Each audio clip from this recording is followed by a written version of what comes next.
Jörg Stöbli, bonjour. On Bonjour. parle aujourd'hui de transparence en politique. Vaste débat. Vaste débat, exactement.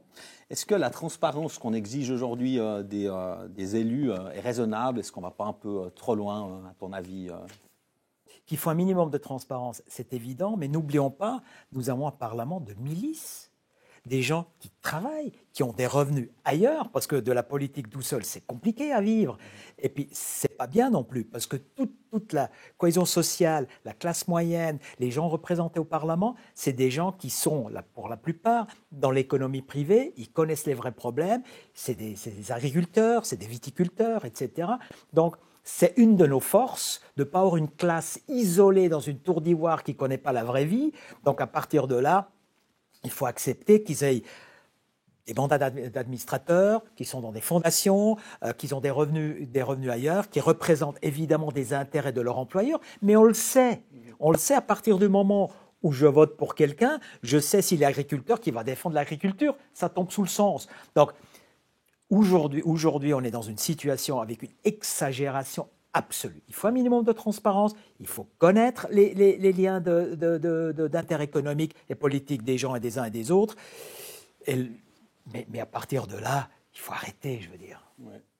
Si on prend le cas de la regrettée Géraldine Savary, qui a dû se retirer pour une affaire de ce type en novembre dernier, est-ce qu'on n'a pas sacrifié quand même quelqu'un de très compétent sur cet autel de la transparence à tout prix?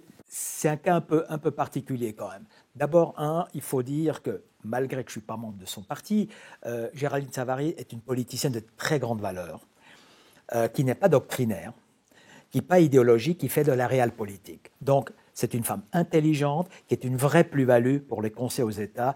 Et en tant qu'électeur vaudois, je regrette énormément qu'elle ne se représente plus. Ça, c'est le point numéro 1. Le point numéro 2, c'est pourquoi elle ne se représente plus. Elle ne se représente plus parce qu'une campagne en dessous de tout, pourquoi? Aucun enrichissement personnel. Il y a M.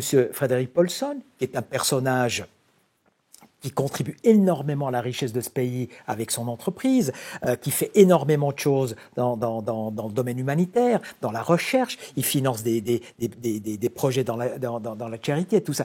Il a donné à Géraldine Savary et à Luc Recordon, à chacun, respectivement, pour leur campagne électorale, 5 000 francs. 5 000 francs par élection à chacun. Excusez-moi, mais je veux dire, qu'est-ce que vous voulez qui doit entendre en contrepartie de 5 000 francs? Rien, juste rien. On a traîné Géraldine Savary dans la boue, sa famille a souffert, M. Paulson, pareil, on l'a traîné dans la boue, c'est juste inacceptable. Parce qu'il y aura des conséquences à tout ça.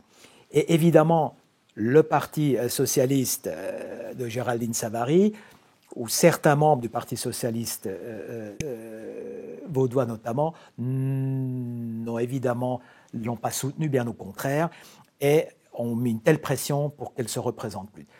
C'est dommage, c'est pas normal, et croyez-moi que ça peut nous amener à un autre sujet qui est lié à ça, c'est que comment voulez-vous corrompre un parlementaire suisse ou même un conseil fédéral suisse? C'est impossible à partir du moment où il n'y a pas de pouvoir. Le pouvoir, il est tellement dilué que vous pouvez, si vous voulez avoir un avantage, il faudra peut-être corrompre la majorité de l'Assemblée fédérale. Ça me semble compliqué et beaucoup. Donc, c'est injouable. Il faut arrêter avec ça.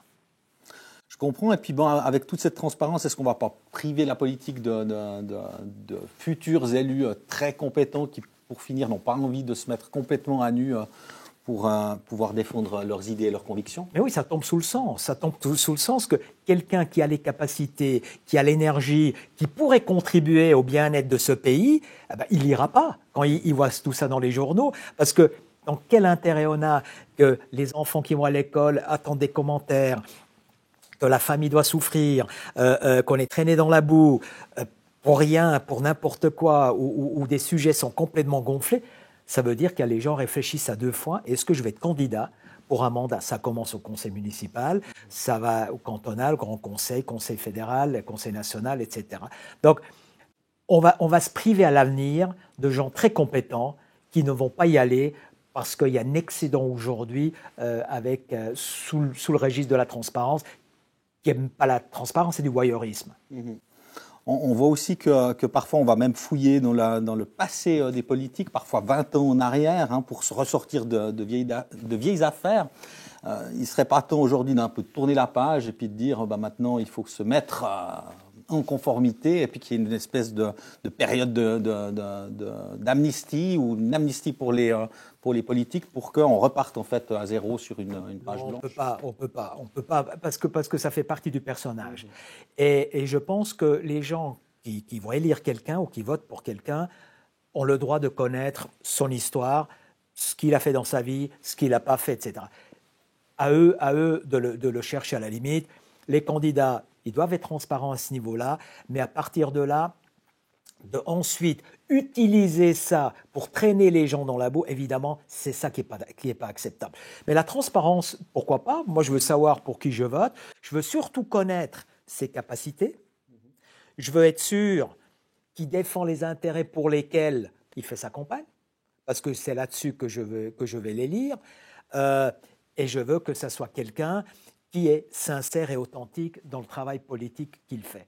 À partir de là, le reste, c'est secondaire. Si les gens veulent savoir, ils peuvent savoir. Si les gens veulent dévoiler toute leur vie, ils peuvent le faire. Mais c'est ensuite ce qu'on fait avec, c'est surtout ça la problématique. Merci Jörg pour cet éclairage.